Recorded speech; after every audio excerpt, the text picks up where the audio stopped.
বিশেষভাবে সক্ষম চাকরি প্রার্থীদের দাবি নিয়ে বিকাশ ভবনে নারী শিশু কল্যাণ ও সমাজ কল্যাণ বিভাগে আসেন পীরজাদা মোহাম্মদ নওশাদ সিদ্দিকী। জমা দেন দাবিপত্র। দাবি নিয়ে বেলা 12টার সময় বিকাশ ভবনে নারী শিশু কল্যাণ ও সমাজ কল্যাণ বিভাগে পৌঁছন পীরজাদা মোহাম্মদ নওশাদ সিদ্দিকী।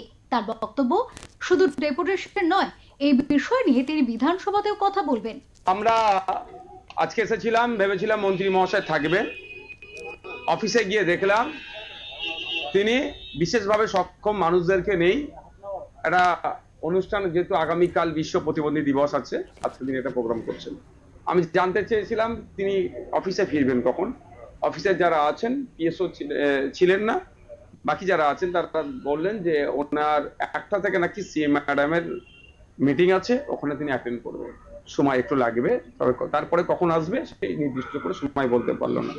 তবে আজকে আমরা এসেছি, তারপরে আমাদের যারা নেতৃত্বরা ছিলেন, অর্থাৎ বিশেষভাবে যারা সক্ষম লোকোমোটর যারা, তাদেরকে জিজ্ঞাসা করলাম তাহলে এখন করণীয় কি, কারণ এদের যেটা বলবে সেটাই আমি পদক্ষেপ নেবো। এদেরকে আগে জানিয়েছিলাম, বলে আমরা তাহলে আজকে আপনি ডেপুটেশনটা দেন, এবং পরবর্তীতে যেহেতু বিধানসভা খুব তাড়াতাড়ি শুরু হচ্ছে, সেখানে যেমন মন্ত্রী মহাশয়কে পার্সোনালি জানাবো, সাথে সাথে বিধানসভার অন্দরও এই বিষয়টাকে নিয়ে সোচ্চার হবো।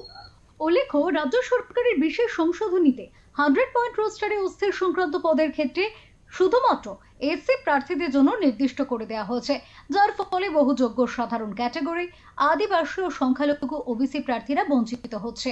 এ বিষয়ে বিকাশ ভবনে নওশাদ সিদ্দিকীর হাত থেকে দাবিপত্র গ্রহণ করেন নারী শিশু ও সমাজ কল্যাণ দপ্তরের principal secretary. Shantanu Banerjee report, Onkar Bangla.